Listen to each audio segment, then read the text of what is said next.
இன்றைக்கி சேப்பங்கிழங்கு புளிக்குழம்பு ஷேர் பண்ணியிருக்கிறேன். இதுக்கு தேவையான இன்க்ரீடியன்ட் வெங்காயம், தக்காளி, பச்சை மிளகாய், பூண்டு, கொத்தமல்லி, கருவேப்பிலை, புளி, சேப்பங்கிழங்கு. இப்போ நல்லெண்ணெய் ஆட் பண்ணியிருக்கிறேன்.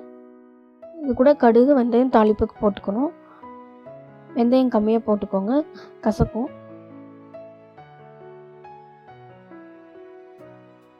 இது பொரியவும் இது கூட பூண்டு ஆட் பண்ணிக்கணும். நான் பூண்டு தட்டி போட்டிருக்கேன், நீங்கள் பூண்டு உரிச்சு கூட போட்டுக்கலாம். இதிலே வெங்காயம், தக்காளி, கருவேப்பிலெல்லாம் போட்டு வதக்கணும். இப்போ சேப்பங்கிழங்கு தோல் சீவும் போது நீங்கள் கையில் நிறைய எண்ணெய் தடவிட்டு தோல் சீவினீங்கன்னா தான் அரிக்காது அந்த அளவுக்கு. தோல் சீவுறதுக்கு முன்னாடி நீங்கள் இந்த கிழங்கு மண்ணாக இருக்குன்னு கழுவாதீங்க. ஃபுல்லாக தோல் சீவி கிழங்கு இந்த மாதிரி கட் பண்ணிவிட்டு அதுக்கப்புறம் கழுவிட்டு அரிசி கழுவுன கழனி தண்ணியில் போட்டு கொஞ்சம் நேரம் வச்சுட்டு அதுக்கப்புறம் ஒரு 5 மினிட்ஸ் 10 மினிட்ஸ் வச்சுட்டு அதுக்கப்புறம் தண்ணி ஊற்றிட்டு வேறு தண்ணி பிடிச்சி மஞ்சள் உப்பு போட்டு குழம்பு வைக்கிற வரைக்கும் ஒரு 5 மினிட்ஸ் வச்சுட்டு அப்புறம் கிழங்கு ஆட் பண்ணணும். இப்போ நான் தக்காளி எல்லாம் ஆட் பண்ணி மஞ்சள் போட்டுக்கிட்டேன்.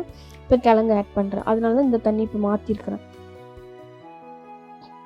எதுக்காக அரிசி கழுவுன தண்ணியில் வைக்கணும்னா கொஞ்சம் அரிக்காமல் இருக்கணுங்கிறதுக்காக.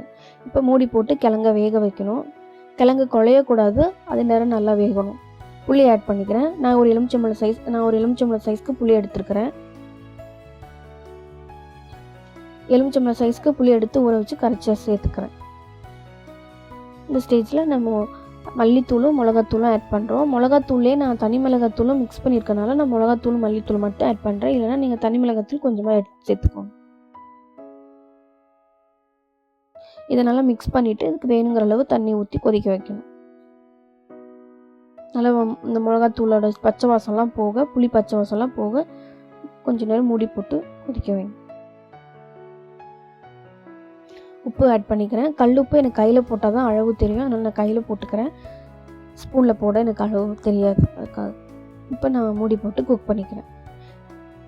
நல்லா கொதிஞ்சிருச்சு. இந்த ஸ்டேஜில் நம்ம டேஸ்ட் பண்ணி பார்க்கலாம். உப்பு, புளி, காரம் ஏதாவது கம்மியாக இருந்தால் இந்த இடத்துல சேர்த்துக்கலாம். எனக்கு உப்பு மட்டும் கம்மியாக இருந்தது, அதனால் நைஸ் உப்பு கொஞ்சமாக போட்டுட்டு மிக்ஸ் பண்ணிவிட்டேன்.